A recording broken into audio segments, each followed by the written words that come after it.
Hello guys, welcome to the Humble Trader YouTube channel presents the Anonymous Trader Stop. ಈ series ಅಲ್ಲಿ ನೀವು stock ಮಾರ್ಕೆಟ್ಗೆ ಸಂಬಂಧಪಟ್ಟಂತಹ ಮಾಹಿತಿಗಳನ್ನ ಎಕ್ಸ್ಪೀರಿಯನ್ಸ್ ಟ್ರೇಡರ್ಸ್ ಗಳ ಜೊತೆ ತಿಳ್ಕೊಳ್ತಾ ಹೋಗ್ತೀರಾ. ನಮ್ಮ ಪ್ರತಿಯೊಂದು ವಿಡಿಯೋಗಳು ಸಹ ಎಜುಕೇಶನ್ ಪರ್ಪಸ್ ಮಾತ್ರ ಆಗಿರುತ್ತೆ.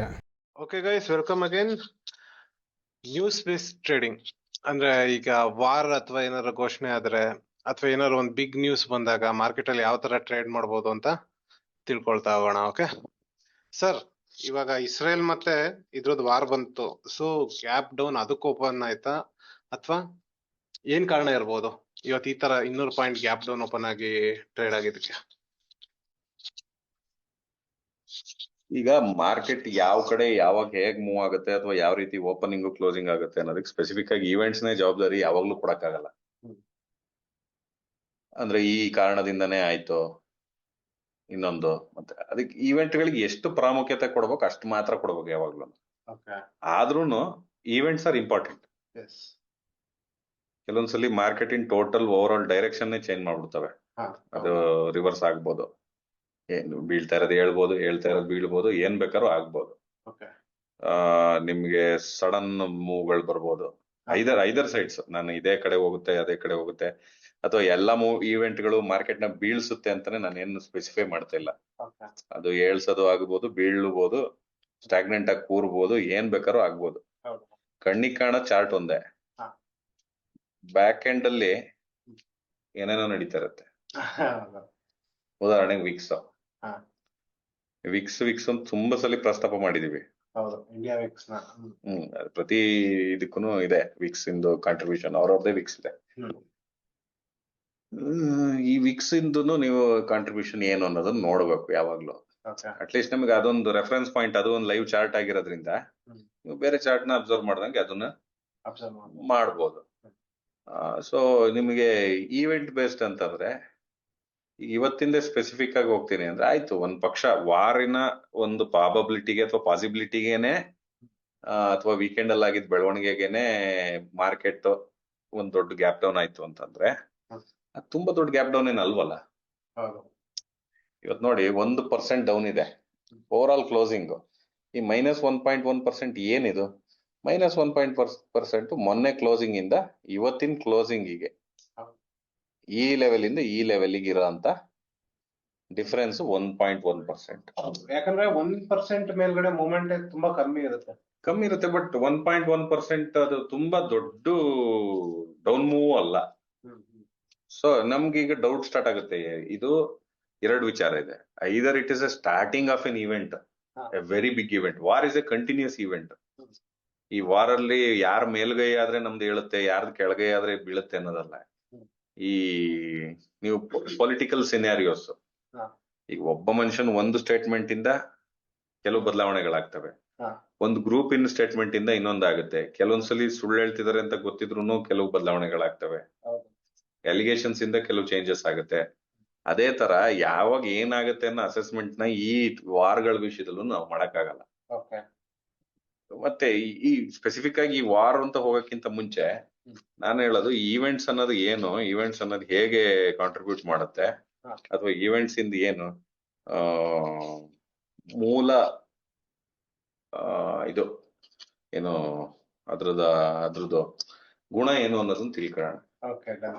ಅದಕ್ಕಿಂತ ಮುಂಚೆ ಎಷ್ಟು ಟೈಪ್ ಆಫ್ ಈವೆಂಟ್ಸ್ ಜನರಲ್ ಆಗಿ ಮಾರ್ಕೆಟ್ ಅಲ್ಲಿ ನಿಮಗೆ ಕಾಣಕ್ ಸಿಗ್ತವೆ?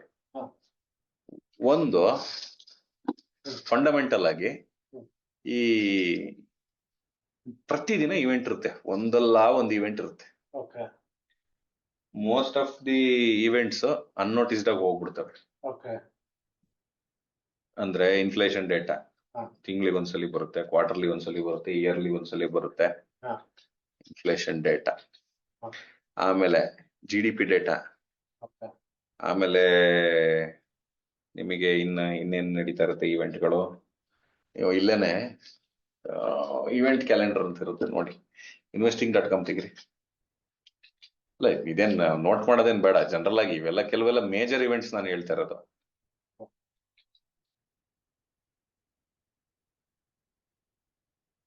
ಅಲ್ಲ ಇತ್ತು ನೋಡಿ. ಈಗ ಉದಾಹರಣೆಗೆ ಹೀಗೆ ಇದನ್ನ ಎಂತದ ಕ್ರೂಡ್ ಆಯಿಲ್ ಎಕ್ಸ್ಪೋರ್ಟ್ ಮಾಡೋ ದೇಶಗಳಿದಾವೆ. ಹ್ಮ್. ಕ್ರೂಡ್ ಆಯಿಲ್ ಎಕ್ಸ್ಪೋರ್ಟ್ ಮಾಡೋ ದೇಶದ ಕರೆನ್ಸಿ ವ್ಯಾಲ್ಯೂ 100 ರೂಪಾಯಿ ಅಂತ ಬೆಳೀತದೆ. ಓಕೆ. ಈಗ ದುಬೈಗಿಂದ ಸೌದಿ ಅರೇಬಿಯಾದಿಂದ ಕ್ರೂಡ್ ತಗಂತೀವಿ, ಹಾ. ಅಥವಾ ರಷ್ಯಾದಿಂದ ಕ್ರೂಡ್ ತಗಂತೀವಿ. ಓಕೆ. ರಷ್ಯನ್ ರೂಬಲ್ ಹಾ. $1 ಎಷ್ಟೋ ರೂಬಲ್ ಇರುತ್ತೆ. ಹಾ. ಫಾರ್ ಅಂಡರ್ಸ್ಟ್ಯಾಂಡಿಂಗ್ ಸೇಕ್ ಅದನ್ನ 100 ರೂಬಲ್ ಇಸ್ ಈಕ್ವಲ್ ಟು $1 ಅಂತ ತಗೊಳ್ಳೋಣ. ಓಕೆ. ಯಾವ ತರ ನಮ್ದು 83 ರೂಪಾಯಿ $1 ಇದೆ ಆ ತರ ಹಾ, ಹಾ. ಅವರಲ್ಲಿ ಏನೋ ಒಂದು ಇವೆಂಟ್ ಆಗುತ್ತೆ. ಹ್ಮ್. ಆ 100 ರೂಪಾಯಿಲಿ ಇರೋಂತ ರೂಬಲ್ ಹೋಗಿ 120 ರೂಪಾಯಿಗೆ ಅಥವಾ 50 ರೂಪಾಯಿ ಒಂದು ರೂಬಲ್ಗೆ ಡಾಲರ್ ಆಗ್ಬಿಡುತ್ತೆ. ಓಕೆ. ಅದು ಏನು ರೂಪಾಯಿ ವ್ಯಾಲ್ಯೂ ರೂಬಲ್ ವ್ಯಾಲ್ಯೂ ಬಿತ್ತು ಅಂದ್ರೆ ರೂಬಲ್ ಸ್ಟ್ರಾಂಗ್ ಆಯ್ತು ಅಂತ. ಓಕೆ. ಈಗ ನಮ್ದು 83 ರೂಪಾಯಿಂದ ಹಾ. 80 ರೂಪಾಯಿ ಪರ್ ಡಾಲರ್ ಆಯ್ತು ಅಂದ್ರೆ ಇಂಡಿಯನ್ ರುಪಿ ಸ್ಟ್ರಾಂಗ್ ಆಯ್ತು ಅಂತ ವೀಕ್ ಆಯ್ತು ಅಂತ? ಸ್ಟ್ರಾಂಗ್ ಆಯ್ತು. ಸ್ಟ್ರಾಂಗ್ ಆಯ್ತು ಅಂತ, ಹೌದಾ? 83ರಿಂದ 85ಕ್ಕೆ ಹೋಯ್ತು ಅಂದ್ರೆ ಇಂಡಿಯನ್ ರುಪಿ ವೀಕ್ ಆಯ್ತು ಅಂತ. ಸೊ ಈಗ ರಷ್ಯನ್ ರೂಬಲ್ 100 ರೂಪಾಯಿಂದ 50 ರೂಪಾಯಿ 100 ರೂಬಲಿಂದ 50 ರೂಬಲಿಗೆ ಬಂತು ಹಾ. Per dollar. ಇಂಡಿಯಾ ರಷ್ಯಾದಿಂದ ಆಯಿಲ್ ತಗೊಂಡ್ರೆ ಅವ್ರಿಗೆ ಪೇಮೆಂಟ್ ಡಾಲರ್ ಅಲ್ಲೇ ಮಾಡುತ್ತೆ. ಓಕೆ. ಸೊ ಅವ್ರಿಗೆ ನಾವು ಮಾಡೋ ಪೇಮೆಂಟ್ ಹಾ. ಕಮ್ಮಿ ಆಯ್ತು, ಹೌದು. ಹೌದಾ? ಹ್ಮ್. ಸೊ ಅವರು ರೂಬಲ್ ಅಲ್ಲಿ ಬಿಲ್ಲಿಂಗ್ ಮಾಡ್ತಾರೆ, ಹ್ಮ್. ಅದನ್ನ ಡಾಲರಿಗೆ ಕನ್ವರ್ಟ್ ಮಾಡಿ ನಮಗೆ ಬಿಲ್ ಸಬ್ಮಿಟ್ ಮಾಡ್ತಾರೆ, ಪೇಮೆಂಟ್ ಮಾಡಪ್ಪ ಅಂತ. ಹ್ಮ್. 50% ಬಂತು. ಹ್ಮ್. ಅವರ ಏನೋ ಒಂದು ಇವೆಂಟ್, ಅವರ ರಿಸರ್ವ್ ಬ್ಯಾಂಕ್, ಹ್ಮ್. ಈಗ US ಅಲ್ಲಿ ಫೆಡರಲ್ ರಿಸರ್ವ್ ಅಂತಾರೆ, ಹಾ, ಹಾ. ನಾವು RBI ಅಂತೀವಿ. ಹಾ. ಈ ತರ ಅವ್ರವ್ರೇ ಒಂದೊಂದು ದೇಶಕ್ಕೆ ಅವ್ರವ್ರದೇ ಸೆಂಟ್ರಲ್ ಬ್ಯಾಂಕ್ ಗಳಿದಾವೆ, ಅವ್ರದ್ದೇನೋ ಒಂದು ಇವೆಂಟ್. ಈ ತರ ನಿಮಗೆ ಕಮೋಡಿಟಿ ಮಾರ್ಕೆಟ್, ಹ್ಮ್. ಕರೆನ್ಸಿ ಮಾರ್ಕೆಟ್ ಮತ್ತೆ ಸ್ಟಾಕ್ ಮಾರ್ಕೆಟ್ ಹ್ಮ್. ಎಲ್ಲವೂ ಕನೆಕ್ಟೆಡ್. ಹ್ಮ್. ಮತ್ತೆ ನಮ್ ದೇಶದಷ್ಟೇ ಇಂಡಿಪೆಂಡೆಂಟ್ US ಮಾರ್ಕೆಟ್ ಮೇಲೆ ಅಷ್ಟೇ ಡಿಪೆಂಡೆಂಟ್ ಅಲ್ಲ. ಈ ಎಲ್ಲಾ ಇವುಗಳಿಗೂನು ಏನೋ ಮಾರ್ಕೆಟ್ಗಳಿಗೂನು ಒಂದಲ್ಲ ಒಂಥರ ಕನೆಕ್ಷನ್ ಇದ್ದೇ ಇರುತ್ತೆ. ಹೌದು. ಯಾವ ತರ ಕನೆಕ್ಷನ್ಸ್ ಯಾವ ತರದ್ ಬೇಕಾದ್ರೂ ಕನೆಕ್ಷನ್ಸ್ ಆಗಿರ್ಬೋದು. ಅದು ಹಿಂಗೆ ಇರ್ಬೇಕು. ಈಗ ನೋಡಿ ಇಲ್ಲಿ ಕ್ಯಾಲೆಂಡರ್ಸ್, ಎಕನಾಮಿಕ್ ಕ್ಯಾಲೆಂಡರ್ಸ್ ಬಂತು. ಈಗ ನೋಡಿ today New Zealand performances of services index ಆಯ್ತಾ. ಆಮೇಲೆ ಅವರು ಅದು ಎಷ್ಟು 4 ಗಂಟೆ ನಮ್ದು ಟೈಮಲ್ಲಿ ಇದು ಹೇಳ್ತಾ ಇದೆ, ಬೆಳಿಗ್ಗೆ 4 ಗಂಟೆಗೆ ಅನ್ನಂಗೆ. ಇದೆಲ್ಲ ಆಗಿರೋವು. ಇದು ಆಕ್ಚುಯಲ್, ಇದು ಫೋರ್ಕಾಸ್ಟ್ ಏನೋ ಒಂದು ವ್ಯಾಲ್ಯೂ ಇರುತ್ತೆ, ಇದು ಪ್ರೀವಿಯಸ್ ಏನು ಅಂತ ವಿತ್ ರೆಫರೆನ್ಸ್ ಟು ಅನ್ನಂಗೆ. ಈ JPY ಅಂದ್ರೆ ಜಪಾನ್, ಈ KRW ಅಂತ ಹೇಳಿದ್ರೆ ಸೌತ್ ಕೊರಿಯನ್. ಇದು ಯುರೋಪ್ ಇಂದು ಯೂರೋಝೋನ್ ನೋಡಿ. ಫಿನಿಶ್ CPI ಅಂದ್ರೆ ಫಿನ್ಲ್ಯಾಂಡ್ ಇನ್ CPI inflation year on year March ಇಂದು. ಇವ್ರ ಪ್ರೀವಿಯಸ್ 3% ಇತ್ತು, ಆಕ್ಚುಯಲ್ 2.2, ಈ ವರ್ಷದ್ದು 2.2 ಬಂದಿದೆ ಈ ಮಾರ್ಚ್ ಇಂದು ತಿಂಗಳದು. ಸೊ ಇದು ಒಂದು ಇಂಪ್ರೂವ್ಮೆಂಟ್. ಇನ್ಫ್ಲೇಷನ್ ಕಮ್ಮಿ ಆಯ್ತು ಅಂದ್ರೆ ಒಳ್ಳೇದು ಅಂತಂದು. ಇನ್ಫ್ಲೇಷನ್ ನೆಗೆಟಿವ್ ಹೋಗಿ ಡಿಫ್ಲೇಷನ್ ಆಗ್ಬಿಡುತ್ತೆ, ಅವೆಲ್ಲ ಇರ್ತವೆ ನೋಡಿ. ಎಕ್ಸ್ಪೋರ್ಟ್ ಡೇಟಾ, ಇಂಪೋರ್ಟ್ ಡೇಟಾ, ಈ ಎಕ್ಸ್ಪೋರ್ಟ್ ಇಂಪೋರ್ಟ್ ಡೇಟಾ ನೋಡ್ಕೊಂಡು ಕರೆನ್ಸಿಗಳು ಓಡಾಡ್ತವೆ. ತುಂಬಾ ಎಕ್ಸ್ಪೋರ್ಟ್ ಮಾಡಿದ್ರೆ ನಮ್ದು ಇದ್ರದ್ದು ಡಾಲರ್ ರಿಸರ್ವ್ ಜಾಸ್ತಿ ಆಗುತ್ತೆ. ಸೊ ನಮ್ಮ ರುಪಿ ಸ್ವಲ್ಪ ಸ್ಟೆಬಿಲೈಸ್ ಆಗುತ್ತೆ. ತುಂಬಾ ಇಂಪೋರ್ಟ್ ಮಾಡಿದ್ರೆ ನಮ್ ರುಪಿ ವೀಕನ್ ಆಗ್ತಾ ಹೋಗುತ್ತೆ. ಯಾಕಂದ್ರೆ will be buying more and more dollars to export, ಅಲ್ಲ import. Whereas people will be buying more and more rupee to export to us, ಅಲ್ಲ import from us. ನಮ್ಮಿಂದ ಇದ್ ಮಾಡ್ಬೇಕು ಅಂದ್ರೆ ನಮ್ಮ ಇದ್ರಲ್ಲಿ ಬರ್ಬೇಕಲ್ಲ. ಎಂಡ್ ಆಫ್ ದ ಡೇ ಅದನ್ನ ಎಕ್ಸ್ಪೋರ್ಟರ್ ಇಂಪೋರ್ಟರ್ ಮಾಡಲ್ಲ, ಅವ್ರು ಡಾಲರ್ಸ್ ಅಲ್ಲಿ ಮಾಡ್ಕೊಂತಾರೆ. ಎಷ್ಟು ಇನ್ಫ್ಲೋ ಔಟ್ಫ್ಲೋ ಇರುತ್ತೆ ಅನ್ನೋದ್ರ ಮೇಲೆ ಬ್ಯಾಂಕ್ಸ್ ಮಾಡ್ಕೊಂತ ಹೋಗುತ್ತೆ. ಆಮೇಲೆ ನೋಡಿ ಯೂರೋಝೋನ್ CPI ಬರ್ತಾ ಇದೆ. MOM ಅಂದ್ರೆ ಮಂತ್ ಆನ್ ಮಂತ್ ಅಂತ. ಇದು ನೋಡಿ US ಅವ್ರದ್ದು ಫೆಡ್ ಲೋಗನ್ ಸ್ಪೀಕ್ಸ್. ಈ ಫೆಡ್ ಚೇರ್ಮನ್ ಜೆರೋಮ್ ಪವೆಲ್ ಇದನ್ನ ಅವನು ಒಬ್ಬಂದು ಇದಲ್ಲ, ಅದು ಡಿಸಿಷನ್ ಅಲ್ಲ. ಅವನೇನ್ ಮಾಡ್ತಾನೆ, ಅವ್ರದ್ದೊಂದು ಕಮಿಟಿ ಇರುತ್ತೆ, ಅದ್ರಲ್ಲಿ ಮೆಂಬರ್ಗಳು. ನಮ್ಮಲ್ಲೂ RBI ನಲ್ಲಿ MPC ಮಾಡ್ತಾರಲ್ಲ, ಮಾನಿಟರಿ ಪಾಲಿಸಿ ಕಮಿಟಿ ಅಂತ ಹೇಳೋದನ್ನ. ಆ ಕಮಿಟಿಲಿ 6 ಜನ ಇರ್ತಾರೆ. ಅವ್ರಗಳದ್ದು ವೋಟ್ಗಳನ್ನ ತಗೊಂಡು ಅವ್ರ ಒಪಿನಿಯನ್ಸ್ ತಗೊಂಡು ಮಾಡ್ತಾರೆ. ಸೊ ಇದಕ್ಕೆ ಯಾವ್ದೇ ತರದ ಇಂಪ್ಯಾಕ್ಟ್ ಇರಲ್ಲ. ಬಟ್ ಇವಂದ ಏನಾದ್ರು ಕಮೆಂಟ್ಸ್ ಏನಾದ್ರು ಇದ್ದಾರೆ ಅದಕ್ಕೆ ತಕ್ಕನಾಗಿ ಮಾರ್ಕೆಟ್ ಆಚೆ ಓಡಾಡುತ್ತೆ. ಓಕೆನಾ. ನೆಕ್ಸ್ಟ್ ಎಕ್ಸ್ಪೋರ್ಟ್ಸ್ ಇಂಪೋರ್ಟ್ಸ್ ನಮ್ದೇ ಇದೆ ನೋಡಿ. ಟ್ರೇಡ್ ಬ್ಯಾಲೆನ್ಸ್, ಆಮೇಲೆ ಇದು ಯೂರೋಝೋನ್ ಇದು, ಮತ್ತೆ USD IMF ಮೀಟಿಂಗ್ಸ್, ಹಾ. German Bubill auction, Buba monthly report, ECB ಅಂದ್ರೆ ಯುರೋಪಿಯನ್ ಸೆಂಟ್ರಲ್ ಬ್ಯಾಂಕ್, ಪ್ರತಿಯೊಬ್ಬರದು ಈ ಬಡ್ಡಿ ದರ ಮೇನ್ ಇರೋದೇನೆ ಕರೆನ್ಸಿ ಬೇಸ್ಡ್ ಇವುಗಳು ಟ್ರಾನ್ಸಾಕ್ಷನ್ಸ್, ಬಿಸ್ನೆಸ್ ರಿಲೇಟೆಡ್ ವರ್ಲ್ಡ್ ಟ್ರೇಡಿನ ಸಂಬಂಧಪಟ್ಟಿರೋಂತ ಇವುಗಳು. ನೋಡಿ ಯಾವ್ಯಾವ ತರ ಡೇಟಾ ಬೇಕು ಅಂತಂದ್ರೆ, ನೀವು ಮೋಟರ್ ವೆಹಿಕಲ್ ಸೇಲ್ಸ್ ಯಾವ ದಿನಾನು ಡೇಟಾ ಇಲ್ಲದ ದಿನ ಇಲ್ಲ, ಅಥವಾ ಈವೆಂಟ್ ಇಲ್ಲದ ದಿನ ಇಲ್ಲ. ನಾವಿಲ್ಲಿ ಈವೆಂಟ್ ಅಂತ ಮಾತಾಡ್ತಿರೋದ್ರಿಂದ, ಸೊ ಈವೆಂಟ್ ಅಲ್ಲಿ ಇದು ಒಂದು ತರ ಈವೆಂಟ್. ಯಾವುದು? World trade related. ಇನ್ನೊಂದು ಈವೆಂಟ್ ಏನು ಅಂದ್ರೆ, ಇನ್ನೊಂದು ಟೈಪ್ ಆಫ್ ಈವೆಂಟ್ ಏನು ಅಂದ್ರೆ ರಿಸಲ್ಟ್ಸ್, ಕಾರ್ಪೊರೇಟ್ ರಿಸಲ್ಟ್ಸ್. ಮೂರ್ ತಿಂಗಳಿಗೆ ಪ್ರತಿ ಕ್ವಾರ್ಟರ್ಗೆ ಏನ್ ರಿಸಲ್ಟ್ಸ್ ಅನೌನ್ಸ್ ಮಾಡ್ತಾರೆ, ಅವುಗಳು ಒಂದು ಮಿನಿ ಈವೆಂಟ್ಗಳು. ಈಗ ಉದಾಹರಣೆಗೆ ರಿಲಯನ್ಸ್ ಇಂದೊಂದು ಈವೆಂಟ್ ಇದೆ ಅಂದ್ರೆ ಅದು ಮಾರ್ಕೆಟಿಗೆ ದೊಡ್ಡ event. Even though that might be stock specific event, ಅದು ಮೇಜರ್ ಕಾಂಟ್ರಿಬ್ಯೂಟರ್ ಆಗಿರೋದ್ರಿಂದ ಮಾರ್ಕೆಟ್ ಅದಕ್ಕೆ ವೆಯ್ಟ್ ಮಾಡ್ತಾ ಇರುತ್ತೆ. ಈಗ ಯಾವ್ದೋ ಒಂದು ಸ್ಮಾಲ್ ಕ್ಯಾಪ್ ಕಂಪನಿ ಯಾವ್ದಾದ್ರು ತಗೊಳ್ಳಿ, ಅದ್ರದೊಂದು ಈವೆಂಟ್ ಇತ್ತಾ, ಅದಕ್ಕೆ ಮಾರ್ಕೆಟ್ ತಲೆ ಕೆಡ್ಸ್ಕೊಳಕ್ ಹೋಗಲ್ಲ. ಈ ಡೈರೆಕ್ಟ್ ಆಗಿ ಇಲ್ಲಿ ಏನು ಅಂತ ಹೇಳಿದ್ರೆ, ಒಂದು ನ್ಯೂಸ್ ನ ನಿಮಗೆ ಬರೋ ನ್ಯೂಸ್ ಈ ವಾರ ಆಯ್ತು ಅಂತ ಹೇಳಿದ್ರೆ ಮಾರ್ಕೆಟ್ ಬೀಳ್ಲೇಬೇಕು ಅಂತ ಕಾನೂನಿಲ್ಲ. ಮಾರ್ಕೆಟ್ ಈಗ ಬಿತ್ತು, ಒಂದ್ ಒಳ್ಳೆ ಸಪೋರ್ಟ್ ಅಲ್ಲಿ ಓಪನ್ ಆಯ್ತು, ಇವತ್ತು ಬಿದ್ದಿದ್ ಎದಳ್ತು ಅಂದ್ರೆ ಈವೆಂಟ್ ನೆಗೆಟಿವ್ ಆಗಿತ್ತು, ಮಾರ್ಕೆಟ್ ಆಗಿ ಎದಳ್ತು. ಶಾರ್ಟ್ ಕವರಿಂಗ್ ಆಗಿರ್ಬೋದು, ಯಾರಿಗ್ ಗೊತ್ತು. ಇಲ್ಲಿ ಯಾರಿಗೂನು ಟ್ರೇಡ್ ಮಾಡೋ ಅಂತವನಿಗೆ ಜನರಲ್ ಆಗಿ ಇದು ಯಾಕೆ ಆಗ್ತಿದೆ ಅನ್ನೋದಕ್ಕಿಂತ ಹೆಚ್ಚಿಗೆ ನಾನೇನ್ ಮಾಡ್ಬೇಕು ಅನ್ನೋದು ಯೋಚನೆ ಮಾಡಿದ್ರೆ ಸಾಕು. ಹಂಗಂತ ಹೇಳಿ ಈವೆಂಟ್ಗಳನ್ನ ಕಂಪ್ಲೀಟ್ ಆಗಿ ಇಗ್ನೋರ್ ಮಾಡಬಾರ್ದು. ಮಾರ್ಕೆಟ್ ಸೆಂಟಿಮೆಂಟ್ ನ ಡ್ರ್ಯಾಗ್ ಮಾಡೋ ಅಂತವು ಈವೆಂಟ್ಗಳು. ಈಗ ಯಾವ್ದಾದ್ರು ಒಂದು, ಈಗ ಉದಾಹರಣೆಗೆ ವಿಕ್ಸ್ ನ ನೋಡಿರ್ತೀರ ನೀವು. ಜನರಲ್ ಆಗಿ ಇದನ್ನ ಯಾವಾಗ ಅಬ್ಸರ್ವ್ ಮಾಡ್ತೀರಿ ಅಂದ್ರೆ, ನಿಮ್ಗೆ ಒಂದು ನೆನ್ಪಿಟ್ಕೊಂಡು ಇದನ್ನ ಅಬ್ಸರ್ವ್ ಮಾಡಿ ಸಾಕು. ತಿಂಗಳ ಮೊದಲ ಶುಕ್ರವಾರ ಬೆಳಿಗ್ಗೆ 10 ಗಂಟೆಗೆ RBI ಗವರ್ನರ್ ಬಂದ್ಬಿಟ್ಟು MPC ಮೀಟಿಂಗ್ ಹೈಲೈಟ್ಸ್ ನ ಕೊಡ್ತಾರೆ, ಅಥವಾ ಪಾಲಿಸಿ ಡಿಸಿಷನ್ ಹೇಳ್ತಾರೆ. 9 ಕಾಲಿಗೆ ಮಾರ್ಕೆಟ್ ಓಪನ್ ಆಗಿರುತ್ತೆ. 10 ಗಂಟೆಗೆ ಅವರು ಬಂದ್ ಗುಡ್ ಮಾರ್ನಿಂಗ್ ಅಂತ ಸ್ಟಾರ್ಟ್ ಮಾಡೋದು. 10:02 ಏನ್ ಡಿಸಿಷನ್ ಆಯ್ತು ಅನ್ನೋದನ್ನ ಹೇಳಿ ಮುಗಿಸಿ ಆಮೇಲೆ ಅವ್ರದ್ದು ಎಕ್ಸ್ಪ್ಲನೇಷನ್ ಎಲ್ಲದನ್ನು ಕೊಡ್ತಾ ಹೋಗ್ತಾರೆ. ಯಾರು? ಈ ಗವರ್ನರ್ ಶಕ್ತಿಕಾಂತ ದಾಸ್ ನಾನು ಹೇಳ್ತಾ ಇರೋದು. He wants to keep things precise. ಕತೆ ಹೊಡ್ಕೊಂಡು ಬೀಟಿಂಗ್ ಅರೌಂಡ್ ಬುಷ್ ಮಾಡ್ಕೊಂಡು ಬಂದ್ಬಿಟ್ಟು ಇದ್ ಮಾಡಲ್ಲ. ಇನ್ನು ಹಿಂಗಾಗಿ ಹಂಗ್ ಮಾಡ್ದೆ ಅಂತ ಹೇಳಲ್ಲ. ಸೊ ರೆಪೋ ರೇಟ್ ಇಷ್ಟಕ್ಕೆ ಫಿಕ್ಸ್ ಇದೆ, ಫೈನಲ್ ಏನು 6.5% ಇದೆ, 6.5% ಅಲ್ಲೇ ಇದೆ ಅನ್ಚೇಂಜ್ಡ್. ಇದನ್ನ ಫಸ್ಟ್ ಹೇಳೋದು. ಆಮೇಲೆ ಯಾಕೆ ಇದನ್ನ ನಾವು ಚೇಂಜ್ ಮಾಡ್ತಾ ಇಲ್ಲ, ಅಥವಾ ನಾವು ಯಾವಾಗ ಚೇಂಜ್ ಮಾಡ್ಬೇಕು ಅಂತ ಅನ್ಕಂತೀವಿ ಅನ್ನೋಂಥದ್ದನ್ನ ಆಮೇಲೆ ಎಕ್ಸ್ಪ್ಲನೇಷನ್. ಸೊ ತಿಂಗಳಿನ ಮೊದಲನೇ ಶುಕ್ರವಾರ, ತಿಂಗಳಿನ ಮೊದಲನೇ ಶುಕ್ರವಾರ ಬೆಳಿಗ್ಗೆ 10 ಗಂಟೆ ಪ್ರತಿ ತಿಂಗಳು. ಕೆಲವೊಂದ್ಸಲಿ ಅದು ಹಿಂದೆ ಮುಂದೆ ಮಾಡಿರ್ತಾರೆ, ಯಾವಾಗ್ಲೂ ಅರ್ಜೆಂಟ್ ಅನೌನ್ಸ್ಮೆಂಟ್ಗಳು ಮಾಡ್ತಾರೆ. ಯಾವತ್ತೋ ಒಂದಿನ ಯಾವಾಗ್ಲೋ ಬಂದು ಹೇಳಿದ್ರು, ಅರ್ಜೆಂಟ್ ಅಲ್ಲಿ ಹೇಳ್ಬೋದು, ಅದೇನು ಇದು ಸ್ಪೆಸಿಫಿಕ್ ಅಂತ. MPC ಡಿಸಿಷನ್ ಮಾತ್ರ ಪ್ರತಿ ತಿಂಗಳು ಫಸ್ಟ್ ಶುಕ್ರವಾರ ಮಾಡ್ತಾರೆ. ನೀವು 365 ದಿನದಲ್ಲಿ ಒಂದು 250 ದಿನ, 240 ದಿನ ನಿಮ್ಗೆ ಟ್ರೇಡಿಂಗ್ ಡೇಸ್ ಸಿಗ್ಬೋದು.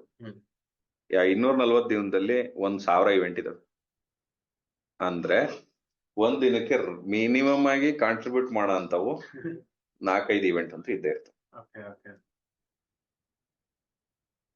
ಆ ಇವೆಂಟ್ಗಳು ಸೃಷ್ಟಿಯಾಗೋದು ಆ ಸ್ಪೆಸಿಫಿಕ್ ದೇಶದ ಏನೋ ಒಂದಿದ್ರಿಂದ ಹುಟ್ಟ ಅಂತ ಇವುಗಳು ರಿಪರ್ಕಷನ್ಸ್. ಈ ಉದಾಹರಣೆಗೆ it's like tsunami. If it's a bad event, bad events ನ ಎಕ್ಸಾಂಪಲ್ ಕೊಡೋದು ಸುಲಭ. ಸುನಾಮಿ ಹುಟ್ಟೋದು ಒಂದು ಅರ್ಥಕ್ವೇಕ್ ಇಂದ. Earthquake is the event. What are the effects of the event? ಈ ದೊಡ್ಡ waves. So if you keep on thinking about earthquake, ಅದ್ ನಿಮಗೆ ಆ ಟ್ರೆಮರ್ಸ್ ಫೀಲು ಆಗಲ್ಲ. ಸಮುದ್ರದಲ್ಲಿ ಎಲ್ಲೋ ಆಗಿರುತ್ತೆ, ಅರ್ಥಕ್ವೇಕ್ ಟ್ರೆಮರ್ಸ್ ಫೀಲ್ ಆಗಲ್ಲ. ಆದ್ರೆ ಎಫೆಕ್ಟ್ ಆಗೋದು ಯಾರಿಂದ? ವೇವ್ಸ್ ಇಂದ. So learn to react to the waves. Don't keep on thinking about earthquake. Earthquake ಆದ್ರೆ ಸುನಾಮಿ ಆಗುತ್ತೆ ಅನ್ನೋದು ಗೊತ್ತಿರ್ಲಿ, ಆ ನಾಲೆಡ್ಜ್ ಇರ್ಲಿ. ಆದ್ರೆ ಈಗ ಸಮುದ್ರದ ಮಧ್ಯದಲ್ಲಿ ಇದಾಯ್ತು, ಏನೋ ಅರ್ಥಕ್ವೇಕ್ ಆಯ್ತು, ವೇವ್ಸ್ ಇಲ್ಲಿ ತನಕ ಬರ್ಲೇಬೇಕು ಅಂತ ಇಲ್ಲ. ವೇವ್ಸ್ ಇನ್ನೊಂದ್ ಸೈಡಿಗೆ ಹೋಗ್ಬೋದು, ಅದ್ ನಮಗ್ ಗೊತ್ತಿಲ್ಲಲ್ಲ, ಅದ್ರ ಸೈನ್ಸ್ ಫುಲ್ ಗೊತ್ತಿಲ್ಲ. ಸೊ ಒಂದ್ ಇವೆಂಟ್ ನೆಗೆಟಿವ್ ಇವೆಂಟ್ ಕೂಡ ಪಾಸಿಟಿವ್ ಮೂವ್ ಕೊಡ್ಬೋದು, ಪಾಸಿಟಿವ್ ಇವೆಂಟ್ ಕೂಡ ನೆಗೆಟಿವ್ ಮೂವ್ ಕೊಡ್ಬೋದು. ಈಗ ಆಯ್ತು, ನೀವು ಚಾಲೆಂಜ್ ಮಾಡಿ, ಈಗ ಅಬ್ಕಿ ಬಾರ್ 400 ಪಾರ್ ಅಂತ ಇದಾರೆ, 400 ಪಾರೇ ಆದ್ರಪ್ಪ, ಎಲ್ಲರಿಗೂ ಗೊತ್ತು ಮೋದಿಜಿನೇ ಗೆಲ್ಲೋದು ಅಂತ. ಇವತ್ತಿನ ಪ್ರಚಲಿತ ಉದಾಹರಣೆ, ಎಷ್ಟು % ಮೂವ್ ಆಗ್ಬೋದು ಮಾರ್ಕೆಟ್? ನಾನ್ ಮೇಲ್ ಹೋಗುತ್ತೆ ಅಂತ ಹೇಳ್ತಾ ಇಲ್ಲ, ಕೆಳಗ್ ಹೋಗುತ್ತೆ ಅಂತಾನು ಹೇಳ್ತಾ ಇಲ್ಲ. ಮೂವ್ ಎಷ್ಟು ಕೊಡ್ಬೋದು ಜೂನ್ 4ನೇ ತಾರೀಕು? 2 ರಿಂದ 3% ಮ್ಯಾಕ್ಸಿಮಮ್. ಅವತ್ತೊಂದೇ ದಿನ, ಒಂದೇ ದಿನ. ಆಮೇಲೆ ನಿಧಾನಕ್ಕೆ ಸೆಟ್ ಆಗತ್ತೆ ಮಾರ್ಕೆಟ್, ಮತ್ತೆ ಕರೆಕ್ಷನ್ ಫೇಸಿಗೆ ಬಂದೇ ಬರುತ್ತೆ. ಮತ್ತೆ ನನಗೆ ಮನ್ಸೇನ್ ಹೇಳುತ್ತೆ as A trader, non sir ಇನ್ನೂ ತಪ್ಪ ಗೊತ್ತಿಲ್ಲ, ಈ ಟ್ರೇಡರ್ ಏನ್ ನೇಚರ್ ಅಂದ್ರೆ, ಒಂದು ಅಡ್ವಾಂಟೇಜ್ ಏನು ಅಂದ್ರೆ ಹಿಸ್ ನೇಚರ್ ಅಥವಾ ಹಿಸ್ ಥಾಟ್ ಪ್ರಾಸೆಸ್ ಯಾವತ್ತು ಸರಿಯಾಗಿರ್ಬೇಕು ಅಂತ ಇದೇ ಇಲ್ಲ. ನಾನ್ ಏನೇ ಈಗ ಡಿಕ್ಲೇರ್ ಮಾಡ್ಬೋದು, ಎಲೆಕ್ಷನ್ ರಿಸಲ್ಟ್ ಬಂದಾಗ 400 ಪಾರ್ ಆದ್ರೂ ಮಾರ್ಕೆಟ್ ಬೀಳುತ್ತೆ ಅಂತ ಅನ್ಸುತ್ತೆ ನನಗೆ. ಇದೇ ತರ ಇವ್ರ ರ್ಯಾಲಿ ಕಂಟಿನ್ಯೂ ಮಾಡ್ತಾ ಹೋದ್ರೆ. ಈಗ 2-3 ದಿನದಿಂದ ಡೌನ್ ಆಗಿದೆ. ಅದಕ್ಕೆ ನನಗೆ ಈ ಇರಾನ್ ಇಸ್ರೇಲ್ ವಾರ್ಗಿಂತ ಹೆಚ್ಚಿಗೆ ಮಾರಿಷಸ್ ಇನ್ವೆಸ್ಟ್ಮೆಂಟ್ ಗಳನ್ನ ಟ್ಯಾಕ್ಸ್ ಮಾಡ್ಬೇಕು ಅಂತ ಗೌರ್ಮೆಂಟ್ ಡಿಸೈಡ್ ಮಾಡ್ತು. ಆ ಡಿಸಿಷನ್ ಇಂದ ಮಾರಿಷಸ್ ಇಂದ ಒಂದು ಹತ್ತತ್ರ 4.25 ಲಕ್ಷ ಕೋಟಿ ರೂಪಾಯಿ ಬಂಡವಾಳ ಇಂಡಿಯನ್ ಮಾರ್ಕೆಟ್ಸ್ ಅಲ್ಲಿ ಇದೆ. ಅವ್ರಿಗೆ LTCGನೂ ಇಲ್ಲ, STCGನೂ ಇಲ್ಲ. ಫಾರಿನ್ ಮನಿ ಇಲ್ಲಿಗೆ ಬರ್ಬೇಕು ಅನ್ನೋ ಕಾರಣಕ್ಕೆ ಅವ್ರಿಗೆ ಟ್ಯಾಕ್ಸ್ ಇರ್ಲಿಲ್ಲ. ಆ ಟ್ಯಾಕ್ಸೇಷನ್ ಮಾಡ್ಬೇಕು ಅನ್ನೋ ಒಂದು ಯೋಚನೆ ಬಂತಲ್ಲ ಇವ್ರಿಗೆ, ಮಾಡ್ತೀವಿ ಅನ್ನೋದು. ಹಂಗಾಗಿ ಅವ್ರು ವಿಡ್ರಾ ಮಾಡ್ತಾ ಇದಾರೆ, ಅದಕ್ಕೋಸ್ಕರ ಇದಾಗ್ತಾ ಇದೆ ಅಂತ ನಮ್ಗೆ ಅನ್ಸುತ್ತೆ. ಯಾಕೆಂದ್ರೆ ನೀವು ಈವೆಂಟ್ಸ್ ನೋಡ್ತಾ ನೋಡ್ತಾ ನೋಡ್ತಾ over A period of time ನಿಮ್ಗೆ ಅಂದಾಜಾಗುತ್ತೆ. 2-3 ಇವೆಂಟ್ ಕೊಲೈಡ್ ಆಗುವಾಗ ಮಾರ್ಕೆಟ್ ಯಾವ ಇವೆಂಟಿಗೆ ಯಾವ ತರ ರಿಯಾಕ್ಟ್ ಮಾಡ್ತಾ ಇದೆ ಅಂತಂದು. ಸೊ ಈ ತರ ಇದೆ ವಿಚಾರ. ನನಗೆ ಆ ತರ ಅನ್ನಿಸ್ತು, ಇದು ಇರಾನ್ ಇಸ್ರೇಲ್ ವಾರ್ದ್ ಇದಲ್ಲ ಅಂತ. ಯಾಕೆಂದ್ರೆ ಇರಾನ್ ಅವರು ಹೇಳಿ ಅಟ್ಯಾಕ್ ಮಾಡಿದ್ರು, ಇಸ್ರೇಲ್ ಅವರು ನಾವ್ ಇನ್ನೊಂದು 24 ರಿಂದ 48 ಗಂಟೆಲಿ ರಿಟಾಲಿಯೇಟ್ ಮಾಡ್ತೀವಿ ಅಂತ ಹೇಳಿದ್ರು. ಶೋರ್ ಆಗಿ ಈಗ ನಿಮ್ಗೆ ಆಶ್ಚರ್ಯವಾಗಿ ಬಂದ್ರೆ ಶಾಕಿಂಗ್ ನ್ಯೂಸ್, ಗೊತ್ತಿಲ್ದಲೆ ಬಂದ್ರೆ, ಬಂದ್ರೆ ಅದು ಅಬ್ಸಾರ್ಬ್ಡ್ ಆಲ್ರೆಡಿ. ಅಂದ್ರೆ ನಿಮ್ಗೆ ಅದು ಆಲ್ರೆಡಿ ಗೊತ್ತಾಗ್ಬಿಟ್ಟಿರುತ್ತೆ. ಗೊತ್ತಾಗಿರೋಕೆ ನೀವು ರಿಯಾಕ್ಟ್ ಮಾಡೋದಕ್ಕೂ, ಗೊತ್ತಿಲ್ದಲೆ ಸಡನ್ ಆಗಿ ಬಂದಿದ್ದಕ್ಕೆ ಶಾಕ್ ವೇವ್ ರಿಯಾಕ್ಟ್ ಮಾಡೋದಕ್ಕೂ ವೆರಿ ಬಿಗ್ ಥಿಂಗ್. ಉದಾಹರಣೆಗೆ ಇಲ್ಲಿ ನೋಡಿ, ಈ ಚಾರ್ಟ್ ಇಲ್ಲಿ ಗ್ಯಾಪ್ ಡೌನ್ ಆಯ್ತು.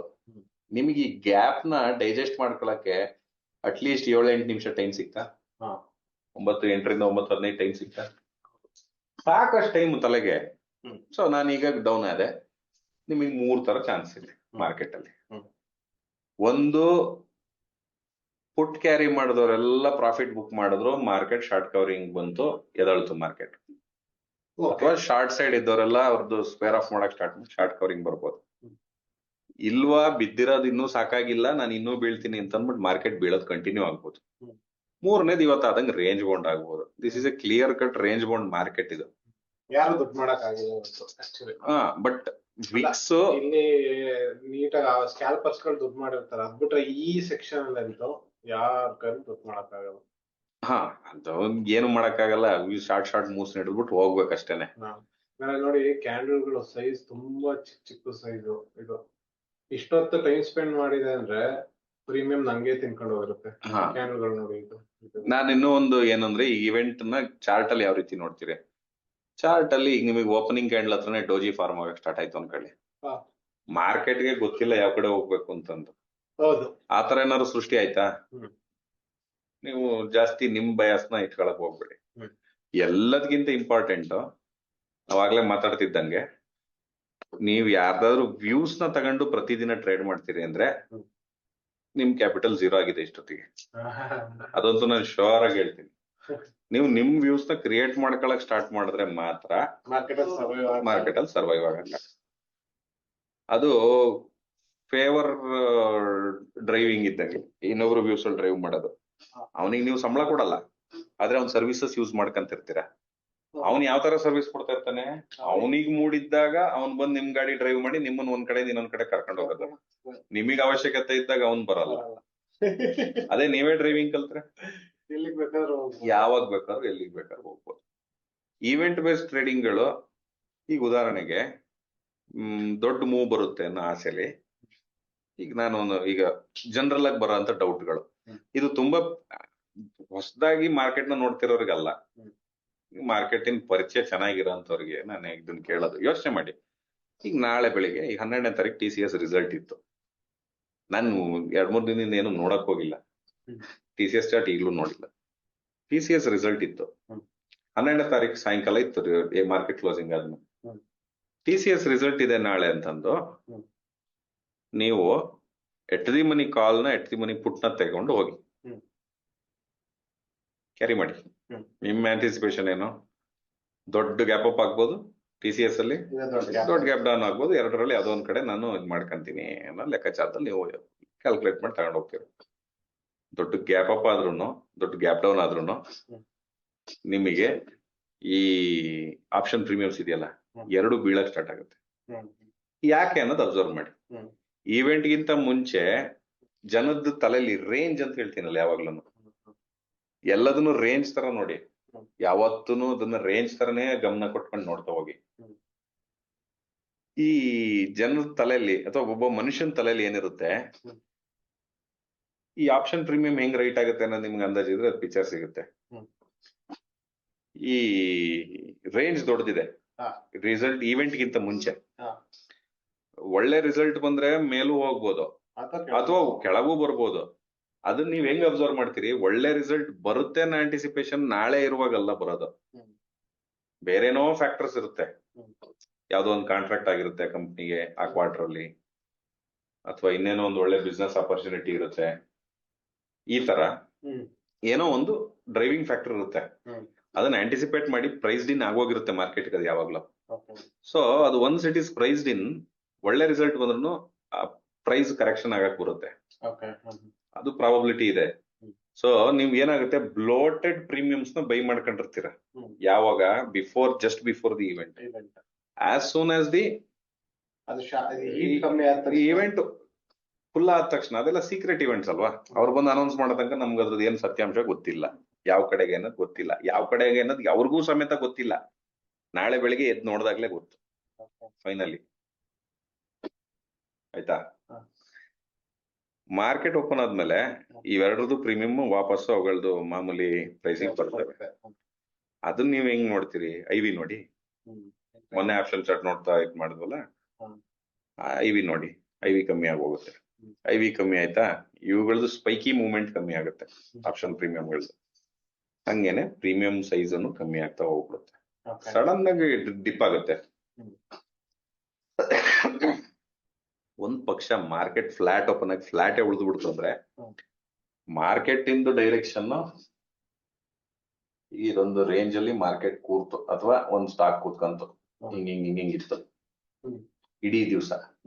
ಅದೇ ನಿಮಗೆ ಕಾಲಿಂಗ್ ಪ್ರೀಮಿಯಂ ಸಮೇತ ಈ ತರ ರೇಂಜ್ ಅಲ್ಲಿ ಬಿದ್ದೋಗುತ್ತೆ, ಪುಟ್ಟಿಂದು ಸಮೇತ ಈ ತರ ಇಳ್ದೋಗುತ್ತೆ. ನಿಮಗೆ ಅನ್ಸುತ್ತೆ ನಾನು ಕಾಲ್ ಬೈ ಮಾಡಿದೀನಿ ಅದು ಬೀಳ್ತಾ ಇದೆ, ಪುಟ್ ಬೈ ಮಾಡಿದ್ರೆ ಅದು ಬೀಳ್ತಾ ಇದೆ. ಯಾಕೆ ಅಂದ್ರೆ ಅದನ್ನು ಇವೆಂಟ್ ಮುಗೀತು, there is no surprise left. ಅಲ್ಲಿಗೆ ಅದು ಮುಗೀತದು. ಇಷ್ಟೇ ವಿಚಾರ. ಸೊ ಈವೆಂಟ್ ಬೇಸ್ಡ್ ಟ್ರೇಡಿಂಗ್ ಅಲ್ಲಿ ಆಪ್ಷನ್ಸ್ ನ ಟ್ರೇಡ್ ಮಾಡುವಾಗ things are quite different. Whereas ನೀವು ಬೇರೆ ಇನ್ಸ್ಟ್ರೂಮೆಂಟ್ಸ್ ನ ಟ್ರೇಡ್ ಮಾಡ್ತೀನಿ ಅಂದ್ರೆ ದೋಸ್ ಥಿಂಗ್ಸ್ ಆರ್ ಡಿಫರೆಂಟ್. ಇನ್ನು ಈ ಇವೆಂಟ್ಸ್ ಬಗ್ಗೆ ಇನ್ ಹೆಚ್ಚಿಗೆ ಅದು ಇದು ಅಂತ ವಿಶ್ಲೇಷಣೆ ಮಾಡ್ತಾರಲ್ಲ, ದಯವಿಟ್ಟು ನಂದೊಂದು ರಿಕ್ವೆಸ್ಟ್ ಅಂದ್ರೆ ದಯವಿಟ್ಟು ವಿಶ್ಲೇಷಣೆ ನಿಮ್ದನ್ನು ನೀವು ಮಾಡ್ಕೊಳ್ಳಿ. ಅಕ್ಕಿ ತಗೊಂಡೋಗಿ ಮನೆಗೆ, ಅನ್ನ ನೀವು ಮಾಡ್ಕೊಳ್ಳಿ. ಯಾವನೋ ಮಾಡಿದ ಅನ್ನನ್ ತಗೊಂಬಂದ್ಬಿಟ್ಟು ಮನೆಗೆ ನೀವು ಅದಕ್ಕೆ ಚಿತ್ರಾನ್ನ ಪುಳಿಯೋಗ್ರೆ ಅಂತ ಗೊಜ್ಜು ಕಲ್ಸಲ್ಲ. ಅಕ್ಕಿ ತಗೊಂಡೋಗಿ ಅನ್ನ ಮಾಡ್ಕೊಳ್ಳೋದು ಕಲ್ಸ್ಕೊಳ್ಳಿ. ನಾನೇನ್ ದೊಡ್ಡ ಇದನ್ನ ಹೇಳ್ತಿಲ್ಲ, common sense. Inflation data, inflation ಜಾಸ್ತಿ ಬಂದ್ರೆ ಮಾರ್ಕೆಟ್ ಕೆಳಗ್ ಬರುತ್ತೆ. ಯಾಕೆ?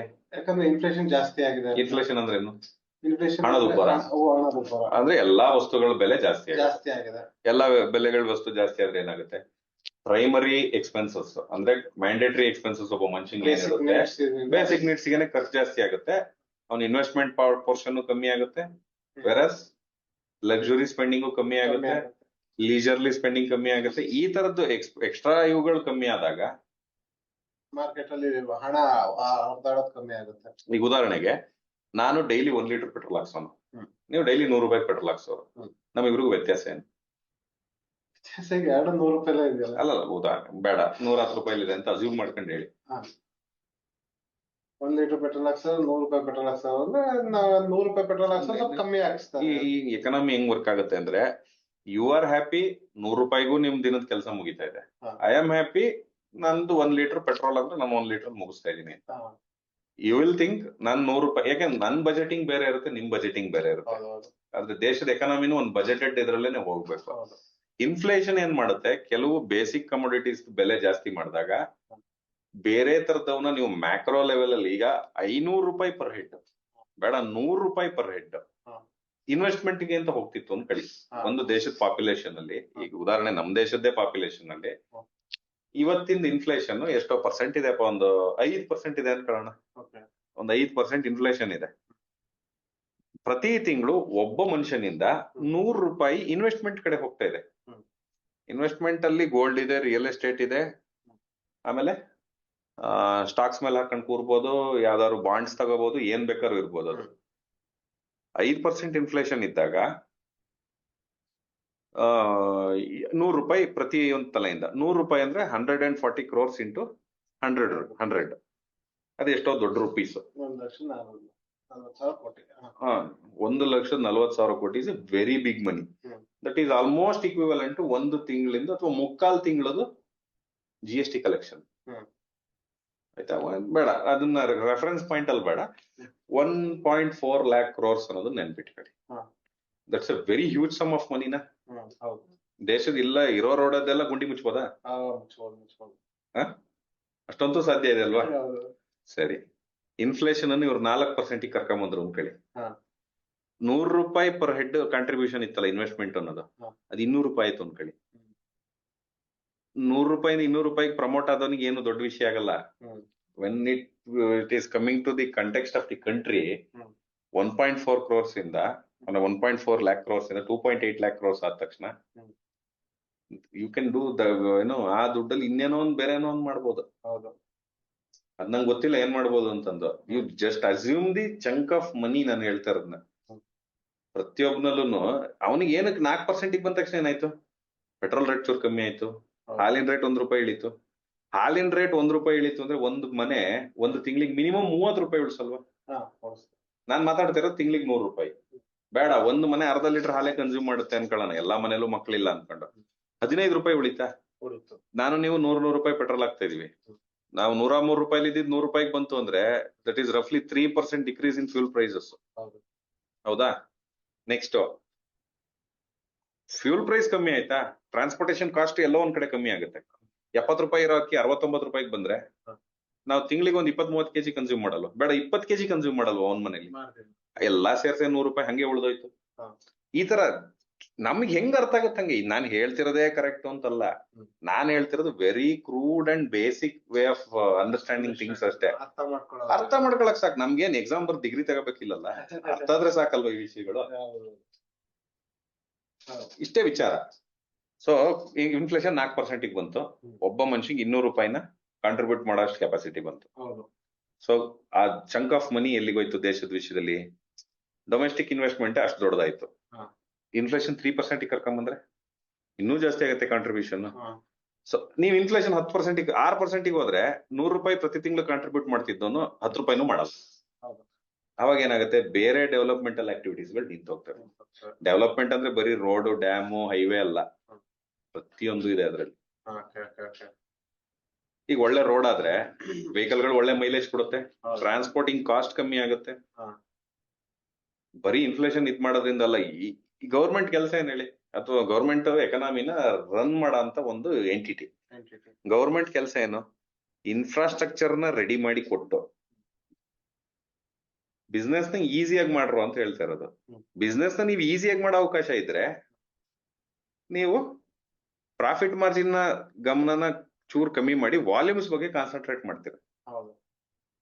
ಅದೇ ನಿಮಗೆ ಬಿಸ್ನೆಸ್ ಮಾಡೋದೇ ಕಷ್ಟ ಇದ್ರೆ ನೀವು ಕಮ್ಮಿ ವಾಲ್ಯೂಮ್ಸ್ ಅಲ್ಲೇ ಜಾಸ್ತಿ ಪ್ರಾಫಿಟ್ ಮಾಡ್ಬೇಕು ಅಂತೀರಿ. ಅವಾಗ ಏನಾಯ್ತು? ಆಟೋಮೆಟಿಕ್ ಆಗಿ ರೇಟ್ ಜಾಸ್ತಿ ಆಯ್ತು. ಈಗ ನಮ್ಮ ಸ್ಟೇಟ್ ಅಲ್ಲಿ ಲಿಕ್ಕರ್ ಈಸಿಯಾಗಿ ಸಿಗುತ್ತೆ. ಈಸಿಯಾಗಿ ಸಿಗುತ್ತೆ ಅಂದ್ರೆ ಅದು it is A approved thing. ಒಂದ್ ಕ್ವಾರ್ಟರ್ಗೆ 100 ರೂಪಾಯಿ ಆಯ್ತಾ? ಬಾರ್ ಅವ್ನು 110 ರೂಪಾಯಿ ತಗೊಂತಾನೆ. ಅದೇ ನೀವು ಗುಜರಾತ್ಗೆ ಹೋಗ್ಬಿಟ್ಟು ಒಂದ್ ಕ್ವಾರ್ಟರ್ ತಗೊಂಡ್ರೆ ಅವ್ನು 100 ರೂಪಾಯಿ ಕ್ವಾರ್ಟರ್ ಮೇಲೆ 200 ರೂಪಾಯಿ ತಗೊಂತಾನೆ. ನೀವು ನಾವು ಕೊಟ್ಟು ಬೇಕಂದ್ರೆ ತಗೊಂಡ್ ಬಿಡ್ತೀವಿ. ನಾನು ಇಲ್ಲಿ ಹಾಫ್ ಬಾಟ್ಲ್ ಕುಡಿಯೋದು ಒಂದೇ, ನೀವು ಗುಜರಾತ್ ಅಲ್ಲಿ 1 ಕ್ವಾರ್ಟರ್ ಕುಡಿಯೋದು ಒಂದೇ. ಮನಿ ವೈಸ್ ನಾನು ಹೇಳ್ತಾ ಇರೋದು.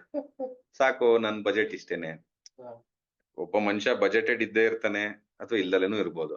ಆದ್ರೆ knowingly or annoyingly he will be knowing is limits. ಹೌದು. ಆ ಲಿಮಿಟ್ಸ್ ಏನಿದೆ ಅದನ್ನ ಕ್ರಾಸ್ ಆಗಕ್ ಹೋಗ್ಬಾರ್ದು ಅನ್ನೋದೇ ಇನ್ಫ್ಲೇಷನ್ ಅಲ್ಲಿ ಇವ್ರುಗಳು ದೇಶದ ಅವರೇಜ್ ತಗೊಂಡು ಹೇಳ್ತಾರೆ. ಸೊ ಇನ್ಫ್ಲೇಷನ್ ಬಗ್ಗೆ ಏನಕ್ಕೆ ಚರ್ಚೆ ಬಂತೇಳಿ? Inflation is one such event. ಇದೇ ತರ ನೀವು GDP ಅಂದ್ರೇನು, ಬೇರೆ ಏನು, ಅದು ನಿಧಾನಕ್ಕೆ ಎಲ್ಲದನ್ನು ನಿಮ್ ವೇ ಆಫ್ ಥಿಂಗ್ಸ್ ಎಲ್ಲ ಅರ್ಥ ಮಾಡ್ಕೊಳ್ಳಿ. ನಾನು ಎಕನಾಮಿಸ್ಟ್ ಅಲ್ಲ, ನನಗೇನೂ ಗೊತ್ತಿಲ್ಲ, ನಾನು 10ನೇ ಕ್ಲಾಸ್ ಫೇಲ್ ಅಂತ. ಆಯ್ತಾ? ನನಗೆ ಏನ್ ಅರ್ಥ ಆಗಿದೆ ನಾನು ಅಷ್ಟ್ ಮಾತ್ರ ಹೇಳಿದೀನಿ. ಇದು ಪ್ರತಿಯೊಬ್ಬನಿಗೂ ಅರ್ಥ ಆಗಂತ ವಿಚಾರ. ಹಾಲಿನ ರೇಟ್ ಕಮ್ಮಿ ಆದ್ರೆ ಏನು, ಪೆಟ್ರೋಲ್ ರೇಟ್ ಕಮ್ಮಿ ಆದ್ರೆ ಏನು, ಫುಡ್ ಗ್ರೈನ್ಸ್ ರೇಟ್ ಕಮ್ಮಿ ಆದ್ರೆ ಏನು, ಇಂಥವು ಮಾತ್ರ ನಮ್ಗೆ ಅರ್ಥ ಆಗೋದು. ನಮಗೆ ರೆಪೋ ರೇಟ್ ಅರ್ಥ ಆಗಲ್ವಾ? ಸರಿ, ಅರ್ಥ ಮಾಡ್ಕೊಳ್ಳೋ ಪ್ರಯತ್ನ ಮಾಡಿ. ಅರ್ಥ ಆಗ್ಲಿಲ್ವಾ ಬಿಡಿ. ಇಂಜಿನಿಯರಿಂಗ್ ಓದುವಾಗ ಫಾರಿನ್ ಆಥರ್ಗಳ ಬುಕ್ ಇರ್ತಿತ್ತು, ಲೋಕಲ್ ಆಥರ್ಗಳ ಬುಕ್ ಇರ್ತಿತ್ತು. ಯಾರು ಅರ್ಥ ಮಾಡಿಸ್ತಿದ್ ಚೆನ್ನಾಗಿ? Local author's. ಫ್ರೆಂಡ್ಸ್ ಗಳು ಹೇಳ್ತಿದ್ದಿದ್ದು ಲೋಕಲ್ ಆಥರ್ ಓದಿ ಅಂತ. ನಾನ್ ಲೋಕಲ್ ಆಥರ್ ಅಲ್ಲ, ನಾನ್ ಪಕ್ಕಾ ಲೋಕಲ್ ಆಥರ್ ಅನ್ಕಳಿ, ಬರೀ ಲೋಕಲ್ ಅಲ್ಲ. ಹಂಗಷ್ಟೇ ಸಿಂಪಲ್ ಇವುಗಳಲ್ಲಿ ನಾನು ಹೇಳಿದೆ. ಇಂಥ ಕೆಲವು ಈವೆಂಟ್ಸ್ ಗಳು ಎಲ್ಲವೂ ಹಿಂಗೆ ಆಗ್ಬೇಕು ಹಂಗೆ ಆಗ್ಬೇಕು ಅಂತ. ಈವೆಂಟ್ ಆಗುವಾಗ ಮಾರ್ಕೆಟ್ ಏನ್ ಆಂಟಿಸಿಪೇಟ್ ಮಾಡ್ತಾ ಇದೆ ಅನ್ನೋದನ್ನ ನೋಡಿ ನಾವ್ ಅದನ್ನ ನೋಡ್ಬೇಕು. ಅದನ್ನ ನೋಡಕ್ ನೀವು ಕಂಟಿನ್ಯೂಸ್ ಟಚ್ ಅಲ್ಲಿ ಇರ್ಬೇಕು. ಮಾರ್ಕೆಟ್ ಪ್ರತಿದಿನ ಜೊತೆಲಿರಿ, ಕಾಣುತ್ತೆ. ದುಡ್ಡು ಖಾಲಿ ಆದಾಗ ಮಾರ್ಕೆಟ್ ಬಿಟ್ಟೋಗೋದು, ದುಡ್ಡು ಬಂದ ಮತ್ತೆ ವಾಪಸ್ ಹಂಗಾಗಲ್ಲ ಅದು. ಮತ್ತೆ ಖಾಲಿ ಮಾಡಿಸಿ ಕಳ್ಸುತ್ತೆ. ಮತ್ತೆ ಅದ್ ಖಾಲಿ ಮಾಡ್ಸಿ ಕಳ್ಸೋದು. ಅಂದ್ರೆ ನಿಮ್ಗೆ ಏನಂದ್ರೆ ಈಗ you are studying a very big animal. ಈಗ ಆನೆ ಬಂದಾಗ, ಆನೆ ಬೆರೆಸುವಾಗ ಅಡ್ಡದಿಡ್ಡಿ ಓಡು ಅಂತಾರೆ, ಕರಡಿ ಬೆರೆಸುವಾಗ ಹೆಣ ತರ ಮಲ್ಕೊ ಅಂತಾರೆ. ಏನಕ್ಕೆ? ಅದು ಆ ಪ್ರಾಣಿಗಳ ನೇಚರ್. ಚಿರತೆ ಬಂದಾಗ ಅಮರ ಹತ್ಬೇಡ ಅಂತಾರೆ. ಹಿಂಗೆ ಒಂದೊಂದು ಪ್ರಾಣಿ ಅಟ್ಯಾಕ್ ಮಾಡುತ್ತೆ ಅಂತಂದಾಗ್ಲೂ ನಮ್ಗೆ ಏನೇನೋ ಬೇರೆ ಬೇರೆ ತರ ಮಾಡ್ಬೇಕು ಅಂತ ಹೇಳ್ಕೊಟ್ಟಿದ್ದಾರೆ. ಸೊ ಅದೇ ತರ you just understand the nature of this animal. ಒಂದ್ ಮಾವುತಾಗಿ ಈ ಆನೆಗೆ ಅಂತ ನಾನು ಹೇಳ್ತಾ ಇಲ್ಲ. ಮಾವುತಾಗ ತುಂಬಾ ವರ್ಷ ಬೇಕು. ಯಾಕಂದ್ರೆ ಇಲ್ಲಿ ಗುರು ಇಲ್ಲಲ್ಲ ಸರಿಯಾಗಿರೋದು. ಈ ಕಮೆಂಟ್ಸ್ ಗಳೆಲ್ಲ ನಮ್ಗೆ ಆಗ್ತಿರ್ತಾರೆ, ಏನ್ ಗುರು ಕುಯ್ತಾ ಇರ್ತೀಯ ಸರಿಯಾಗಿ ಹಾಕು ಅಂತಂದ್ರೆ. ಅವ್ರಿಗೆ ಏನ್ ಬೇಕಾದ ಆಗ್ತಾ ಇಲ್ವಲ್ಲ. ಅಲ್ಲಲ್ಲ, ನನಗ ದೇವರಾಣೆಗ್ಲೂ ಬೇಜಾರಿಲ್ಲ. ಫಸ್ಟ್ ಆಫ್ ಆಲ್ ನಾನು ಕಮೆಂಟ್ಸ್ ನೋಡೋನಲ್ಲ, ಆದ್ರೂನು ಅದ್ರ ಬಗ್ಗೆ ಬೇಜಾರಲ್ಲ. ಏನು ಕುಯ್ಯೋದು? ಈಗ ಇವನೇನ ಅಕ್ಕಿ ಬೇಳೆ ಹಾಲು ಪೆಟ್ರೋಲ್ ಮಾತಾಡ್ತಾ ಇದ್ದಾನೆ. ಅಲ್ಲ ಮರೆ, ನನಗೆ ಅರ್ಥ ಆಗಿರೋದ್ ನಾನು ಹೇಳ್ತಾ ಇದ್ದೀನಿ. ನಿಮ್ಗೆ ಯಾವ ತರ ಅರ್ಥ ಮಾಡಿ ನೀವು ಮಾಡ್ಕೊಳ್ಳಿ. ಬಿಕಾಮ್ ಓದಿರೋರಿಗೆ ಗೊತ್ತಾಗ್ಬೋದು. ನಾವು ಬಿಕಾಮ್ ಓದಿಲ್ಲ, ಎಂತದ್ದು ಇಲ್ಲ. ಹೆಡ್ ಬೋಟಿ ಮಕ್ಕಳು, ನಮ್ಗೆ ಎಷ್ಟು ಗೊತ್ತೋ ಅಷ್ಟು ಯೋಚನೆ ಮಾಡ್ತೀವಿ, ಮಾತಾಡ್ತೀವಿ. ನಿಮ್ಗೆ ಏನಕ್ಕೆ ನಾನು ಇದನ್ನ ಸ್ಪೆಸಿಫೈ ಮಾಡ್ತಿದ್ದೀನಿ ಅಂದ್ರೆ, ನಿಮಗೆ ಯಾವ ಫೀಲ್ಡ್ ಅಲ್ಲಿ ಇದಿದೆ ಅಂದ್ರೆ ಅರ್ಥ ಮಾಡ್ಕೊಳಕ್ ಏನು ಇದಿದೆ. ನಮ್ದು ಸೀಮಿತ ಜ್ಞಾನ, ಹಾಲು ಪೆಟ್ರೋಲು ಅಷ್ಟರಲ್ಲೇ ನಮ್ದು ಇದು. ಇಷ್ಟರಲ್ಲಿ ನಾವ್ ಯೋಚನೆ ಮಾಡ್ತೀವಿ. ಸೊ ಜಸ್ಟ್ ಲೈಕ್ CPI, ಬೇರೆ ಎಲ್ಲ ಈವೆಂಟ್ ಗಳಿಗೂ ಅವುಗಳದೇ ಆದಂತ ಒಂದು ಇದಿರುತ್ತೆ. ಏನು ಅದನ್ನ ಅಂಡರ್ಸ್ಟ್ಯಾಂಡಿಂಗ್ ಮಾಡ್ಕೊಳ್ಳೋ ಅಂತ ರೀತಿ. ಆ ರೀತಿನೆಲ್ಲ ಅರ್ಥ ಮಾಡ್ಕೊಳ್ಳಿ ಸಾಕು. ಅರ್ಥ ಮಾಡ್ಕೊಂಡ್ರೆ ಆ ಈವೆಂಟ್ ಆದಾಗ ನೀವ್ ಹೆಂಗ್ ರಿಯಾಕ್ಟ್ ಮಾಡ್ಬೇಕು, ಮಾರ್ಕೆಟ್ ರಿಯಾಕ್ಟ್ ಏನ್ ಮಾಡುತ್ತೆ ಅನ್ನೋದು ನಿಮ್ಗೆ ಅರ್ಥ ಆಗುತ್ತೆ. ಒಂದು ವಿಚಾರ ತಲೆಯಲ್ಲಿ ಇಟ್ಕೊಳ್ಳಿ, ಈವೆಂಟ್ ಆಚೆ ಬರುತ್ತೆ ಇವಾಗ ಅಂದ್ರೆ ಆ ಟೈಮಲ್ಲಿ ಪೊಸಿಷನ್ ತಗೊಂಡು ಇಟ್ಕೋಬೇಡಿ. ಅದ್ರದ್ದು ಇದು ಹೀಟ್ ಕಮ್ಮಿ ಆದಾಗ, ಹೀಟ್ ಕಮ್ಮಿ ಆದ್ಮೇಲೆ ಸ್ಟೆಬಿಲೈಸ್ ಆಗ್ಲಿ ತಗೊಳ್ಳಿ. ಅದನ್ನ ಹೀಟ್ ಕಮ್ಮಿ ಆಯ್ತು ಜಾಸ್ತಿ ಆಯ್ತು ಅನ್ನೋದನ್ನ ಎಲ್ಲಿ ನೋಡ್ಬೇಕು ಅಂದ್ರೆ, ಎಲ್ಲೆಲ್ಲೋ ಏನೇನೋ ಡೇಟಾ ಹುಡುಕ್ಬೇಡಿ, ಸಿಂಪಲ್ ಆಗಿ ವೀಕ್ಸ್ ಚಾರ್ಟ್ ಹಾಕೊಂಡ್ ನೋಡಿ.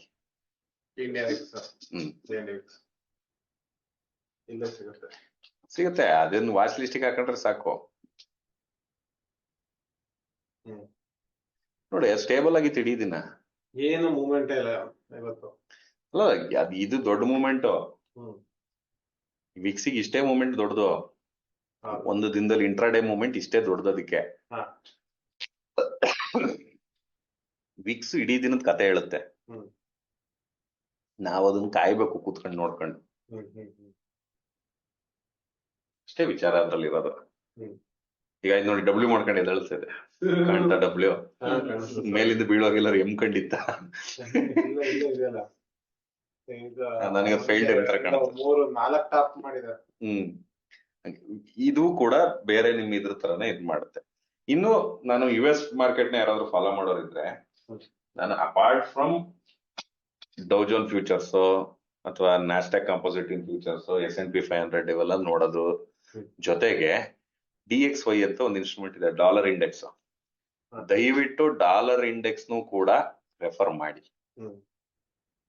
ಇದು strength of the dollar versus ಒಂದು 17 ಕರೆನ್ಸಿ, ವರ್ಲ್ಡ್ಸ್ 17 ಮೇಜರ್ ಕರೆನ್ಸಿಗಳ ವಿರುದ್ಧ ಡಾಲರಿನ ವ್ಯಾಲ್ಯೂ ಏನಿದೆ ಅನ್ನೋದನ್ನ ಅದು ಹೇಳ್ತಾ ಇದೆ. ಡಾಲರ್ ತುಂಬಾ ಸ್ಟ್ರಾಂಗ್ ಆದ್ರೆ ಅದ್ರಲ್ಲಿ ಯಾರು ಟ್ರೇಡ್ ಮಾಡಕ್ ಇಷ್ಟಪಡಲ್ಲ. ಆಯ್ತಾ, ಒಂದ್ 5-6 ವರ್ಷದ ಮುಂಚೆ ಡಾಲರ್ ಇಂಡೆಕ್ಸ್ ಇನ್ ಐಡಿಯಲ್ ವ್ಯಾಲ್ಯೂ 90 ರೂಪೀಸ್ ಹತ್ರ ಇತ್ತು. ಸಾರಿ 90 ಹತ್ರ ಇತ್ತು. 90 ರೂಪೀಸ್ ಅಂತ ಹೇಳಂಗಿಲ್ಲ ಇದನ್ನ. ಆಯ್ತಾ, ನಾನು ಹೇಳ್ತಾರೆ ತುಂಬಾ ಹಳೇದು, ಪ್ರೀ ಕೋವಿಡ್. ಆಯ್ತಾ, ಈಗ 100 ರೂಪಾಯಿ ಇದು ತುಂಬಾ ಕಾಮನ್ ಆಗಿ ಹೋಗ್ಬಿಟ್ಟಿದೆ. Usually it used to trade between 90, 95, 100 max. ಅದು ಇಲ್ಲ ಇದೆಯಲ್ಲ ಸರ್, ಇಲ್ಲ ಮ್ಯಾಕ್ಸಿಮಮ್ 97, 98, 102 ಮ್ಯಾಕ್ಸಿಮಮ್ ಇತ್ತು. ಆಫ್ಟರ್ ಕೋವಿಡ್ ರ್ಯಾಲಿ ಕೊಟ್ಟಿದೆ. ಯಾಕೆಂದ್ರೆ ಬೇರೆ ಕರೆನ್ಸಿಗಳು ಅದನ್ನ ಮಾಡ್ಲಿಲ್ಲ. ಎಕನಾಮಿ ಬಗ್ಗೆ ತುಂಬಾ ಆಳವಾಗಿ ಹೋಗ್ಬೇಕು ಅನ್ನೋದಲ್ಲ, ಇದು ಇಂಟ್ರೆಸ್ಟಿಂಗ್ ಟಾಪಿಕ್ ಅಲ್ಲ, ಯಾರಿಗೂ ಅರ್ಥ ಮಾಡ್ಕೊಳ್ಳೋ ಕೆಲಸ ನಿಮ್ದು. ಟ್ರೇಡಿಂಗ್ ಮಾಡೋಕ್ಕಿಂತ ಮುಂಚೆ ಇದ್ರ ಬಗ್ಗೆ ತಿಳ್ಕೊಂಡಿದ್ರೆ ಮಿನಿಮಮ್ ಈ ಶಾರ್ಟ್ಸ್ ರೀಲ್ಸ್ ಅಲ್ಲೇ ಬಿಡ್ತಾರೆ ಅನ್ಸುತ್ತೆ ಎಲ್ಲರೂ. ಅದ್ರಲ್ಲೇ ನೋಡ್ಕೊಳ್ಳಿ ಏನು ಅಂತಂದು. ಎಲ್ಲ ಅರ್ಥನು ಕಲೀರಿ, ಕಲ್ತ್ಕೊಳ್ಳಿ, ನಿಜವಾಗ್ಲೂ ಹೆಲ್ಪ್ ಮಾಡ್ತವೆ. ಇವತ್ತು ಇವನಜ್ಜಿ ಇವನೇನೋ ಹೇಳ್ತಾನೆ, ನಾನು ಹಂಗೆ ಹಿಂಗೆ, ನಾನ್ ಹಂಗೆ ಹಿಂಗೆ, ಅದು ವರ್ಕ್ ಆಗಲ್ಲ. ನೀವು ಕಲ್ತಿದ್ ನಿಮ್ ಗಾಡಿ ನೀವು ಓಡ್ಸಕ್ ಕೆಪಾಸಿಟಿ ಇದ್ರೆ ನಿಮ್ಗೊಂದ್ ಗಾಡಿ ತಗೊಂಡು ಇಟ್ಕೊಳಕ್ಕೆ ಬೆಲೆ. ಹೌದು, ನಿಮಗ್ ಓಡಾಟ ಹೋಗ್ಬೇಕು, ಇನ್ಯಾರೋ ಡ್ರೈವ್ ಮಾಡ್ಕೊಡ್ಬೇಕು, ಅದ್ ಹೆಂಗಾಗತ್ತೆ ದಿವ್ಸ? ಅವನಿಗೆ ಇಷ್ಟ ಬಂದಾಗ ಅವ್ನ್ ಬರ್ತಾನೆ. ಹೌದು ಹೌದು ಹೌದು. ನಿಮ್ ಟೈಮಿಂಗ್ ನಿಮ್ ಕೆಲ್ಸ ಆಗ್ಬೇಕು, ನೀವು ಕಲ್ತ್ಕೋಬೇಕು. ಇಷ್ಟೇ. ಈ ಈವೆಂಟ್ ಗಳದ್ದು ಜನರಲ್ ಆಗಿ ಇನ್ನೇನು ಅದ್ರ ಬಗ್ಗೆ ಸ್ಪೆಸಿಫಿಕ್ ಆಗಿ ಒಂದೊಂದೇ ಹೋಗ್ತಾ ಹೋದ್ರೆ 5 hours ವಿಡಿಯೋ ಆಗ್ಬಿಡುತ್ತೆ. ಸೊ ಈವೆಂಟ್ ಗಳಿದ್ದಾಗ ದಯವಿಟ್ಟು ಟ್ರೇಡ್ ಮಾಡಕ್ ಹೋಗ್ಬಿಡಿ, ಕಾಯಿರಿ. ನಿಮಗೆ ಈವೆಂಟ್ ಮುಗಿದ ಮೇಲೆ ಕೊಡುತ್ತಲ್ಲ, ಅದನ್ನ ತಗೊಂಡು ಹೋಗೋದಿದ್ರೆ. ಅಂದ್ರೆ ಈ ವಾರಲ್ಲೂ ಅಷ್ಟೇನೆ, ವಾರಲ್ಲೆಲ್ಲ ಬೀಳ್ಲೇಬೇಕು ಮಾರ್ಕೆಟ್ ಅಂತ ಕಾನೂನಿಲ್ಲ. ನಿಮಗೆ ಆತರ ಭಯ ಸೆಟ್ ಮಾಡ್ಬಿಡ್ತಾರೆ. ಹೌದು, ಏನಂತ, ನಾಳೆ ಇಸ್ರೇಲ್ ಬಾಂಬ್ ಹಾಕುತ್ತೆ, ಇಸ್ರೇಲ್ ಹತ್ರ ಅಂತ ವೆಪನ್ ಇದೆ, ಇಂಥ ವೆಪನ್ ಇದೆ, ಆಯ್ತು. ಪಬ್ಲಿಕ್ ಟಿವಿ ರಂಗಣ್ಣನ್ ನೋಡ್ಕೊಂಡು ನೀವೇನಾದ್ರು ಟ್ರೇಡ್ ತಗೊಂಡ್ರೆ ಮುಳುಗಡೆ ಯಾವ್ದಾದ್ರು ರಂಗನಾಥ ಸ್ವಾಮಿ ದೇವಸ್ಥಾನಕ್ಕೆ ಹೋಗ್ಬೇಕಾಗುತ್ತೆ ಅಷ್ಟೇ ಮನೆಗೆ. ಆಯ್ತಾ, ಅವ್ರೆ ನಾಟ್ ಅಫೆಂಡಿಂಗ್ ರಂಗಣ್ಣ. ನಮ್ಮ ಲೋಕಲ್ ನ್ಯೂಸ್ ಚಾನೆಲ್ಗಳು, ಕನ್ನಡ ನ್ಯೂಸ್ ಚಾನೆಲ್ಗಳು ಇಂಟರ್ನ್ಯಾಷನಲ್ ನ್ಯೂಸ್ ನ ಕವರ್ ಮಾಡಲ್ಲ, ಚೆನ್ನಾಗಿ ಕವರ್ ಮಾಡಲ್ಲ. ಅವ್ರಿಗೆ ಎಷ್ಟು ಬೇಕು ಅಷ್ಟೇ ಕೊಡೋದು. ಈಗ ಈ ಎಲೆಕ್ಷನ್ ಟೈಮ್ ಅಂತಲ್ಲ, ವರ್ಷ ಇಡೀ ಅವ್ರು ಕವರ್ ಮಾಡಲ್ಲ. ಪಾಪ ಅವ್ರಿಗೆ ಇಲ್ಲಿ ನ್ಯೂಸ್ ಗಳೇ ಸಾಕಷ್ಟು ತುಂಬ ಹೋಗ್ಬಿಟ್ಟಿದಾವೆ. ಎಲ್ಲಿ ಹೊರದೇಶದ ಎಲ್ಲಿ ಕವರ್ ಮಾಡ್ತಾರೆ? ರೆಗ್ಯುಲರ್ ನ್ಯೂಸ್ ಚಾನೆಲ್ಗಳಲ್ಲಿ ಬರಲ್ಲ ಅದು. ಆಮೇಲೆ ನಾನು ಮನಿ ಕಂಟ್ರೋಲ್ ನೋಡ್ತೀನಿ, investing.com ನೋಡ್ತೀನಿ. ಆಯ್ತಪ್ಪ ನೋಡಿ, ನೀವು ರಿಟೇಲರ್ಸ್ ತಾನೆ, ನಿಮಗೆಲ್ಲ ನ್ಯೂಸ್ ಎಲ್ಲ ಬರ್ಸ್ಟ್ ಆಗಿ ಓಪನ್ ಆದ್ಮೇಲೆ ಬರೋದದು. ಹಂಗಾಗಿ ಇವೆಂಟ್ ಗಳ ಬಗ್ಗೆಗಿಂತ ಜಾಸ್ತಿ technically you should be so sound that you should understand there is something going on, that's why market is acting weird ಅನ್ನೋಂಥದ್ದು. ನಿಮಗ್ ಮಾರ್ಕೆಟ್ ಅರ್ಥ ಆಗ್ತಿಲ್ಲ, ವಿಚಿತ್ರವಾಗಿ ವರ್ತನೆ ಮಾಡ್ತಾ ಇದೆ ಅಂದ್ರೆ, ನೀವು ಏನೋ ಒಂದು ಇವೆಂಟ್ ಬ್ಯಾಕ್ ಎಂಡ್ ಅಲ್ಲಿ ನಡೀತಾ ಇದೆ ಅನ್ನೋದನ್ನ ಅರ್ಥ ಮಾಡ್ಕೊಳ್ಳೋ ಅಷ್ಟು ತಿಳುವಳಿಕೆ ಇರೋರಾಗಿರ್ಬೇಕು. ಅದಿಂದ ಬೇಸಿಕ್ ನೀಡ್ಸ್ ಅದು ಮಾರ್ಕೆಟ್, ನಿಜವಾಗ್ಲೂ ಬೇಸಿಕ್ ನೀಡ್ಸ್. ಮಾರ್ಕೆಟ್ ಅದೇನು ಗೊತ್ತಿಲ್ಲದೆ ಮಾರ್ಕೆಟ್ ಬಂದ್ರೆ ಕಷ್ಟ ಆಗುತ್ತೆ, ಪಕ್ಕಾ ಕಷ್ಟ ಆಗುತ್ತೆ. ಓಕೆ ಗೈಸ್, ನೆಕ್ಸ್ಟ್ ವಿಡಿಯೋದಲ್ಲಿ ಮತ್ತೆ ಸಿಗೋಣ.